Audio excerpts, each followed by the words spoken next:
ముద్రగడ మీద ఇంకా ట్రోల్స్ చేస్తున్నటువంటి వేళ ముద్రగడని మరణించినా కూడా వదలరా అంటూ ఇప్పుడు కాపు రిజర్వేషన్ పోరాట సమితి క్వశ్చన్ చేసుకొచ్చింది.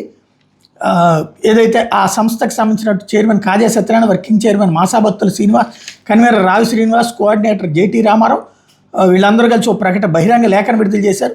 రాష్ట్రంలో పాలకపక్షం ముద్రగడ అనారోగ్యం, మరణానంతరం కూడా రాజకీయం చేసే ప్రయత్నాలకు పాల్పడిన తీరును రాష్ట్రంలోని యావత్ కాపు సమాజం, కాపు ప్రజాప్రతినిధులు, కాపు సంఘాలు నిశ్చితంగా గమనించాలని సూచించారు.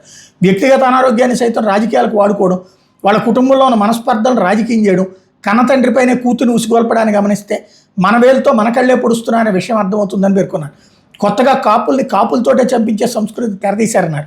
విజయవాడలో చనిపోయిన వ్యక్తి చంపిన సీఐ కూడా కాపులేనని బహిరంగ వేదికపై ముఖ్యమంత్రి చంద్రబాబు నిస్సిగ్గా ప్రకటించే స్థాయికి దిగజారిపోయారన్నారు. ఎన్టీఆర్కి పథకం ప్రకారం ముద్రగడను దూరం చేసింది ఎవరనేది అందరికీ తెలుసు అన్నారు.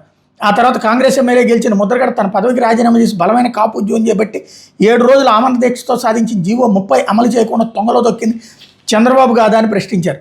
రాజకీయ స్వార్థం కోసం కూతురుని జనసేనలో చేర్పించి కన్నతండ్రినే తిట్టించింది ఎవరు? తల్లిదండ్రులు కనీసం తన ఇంట్లోకి రానివ్వని కూతురు ఆయన మరణం తర్వాత ఆడిన సానుభూతి డ్రామాకు ఒక వర్గం భారీ ప్రచారం కల్పించడంలో ఎవరి ప్రమేయం ఉంది?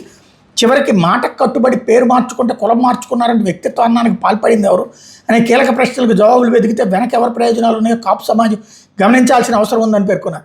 చివరికి అధికార లాంఛనాలు సైతం చంద్రబాబు ప్రభుత్వం ఉదారంగా ఇచ్చినట్టు వాటి వైఎస్ఆర్సీపీ అడ్డుకుందనే తప్పుడు ప్రచారం చేశారని గుర్తు చేశారు. వాస్తవానికి మాజీ మంత్రి అంత్యక్రియలకు అధికార లాంఛనాలు అనేవి ఎవరి భిక్ష కాదు, అది ఆనవాయితీ అనే విషయం తెలియదని ప్రశ్నించారు. ముద్రగడ కుటుంబ సభ్యులే అధికార లాంఛనాలు వద్దని స్పష్టంగా చెప్పినా కూడా పోలీసులు ఎవరు ఒత్తిడితో చేయడానికి ప్రయత్నించారని నిలదీశారు. గతంలో చంద్రబాబు అమలు చేయని రిజర్వేషన్లను వైఎస్ జగన్ నిలిపేసినట్టు ప్రచారం చేసిన విధంగానే ఇప్పుడు ముద్రగడకు అధికార లాంఛనాలపైన తప్పుడు ప్రచారం చేయడం వెనక ఎవరి ప్రయోజనాలు ఉన్నాయో గమనించాలని కోరారు.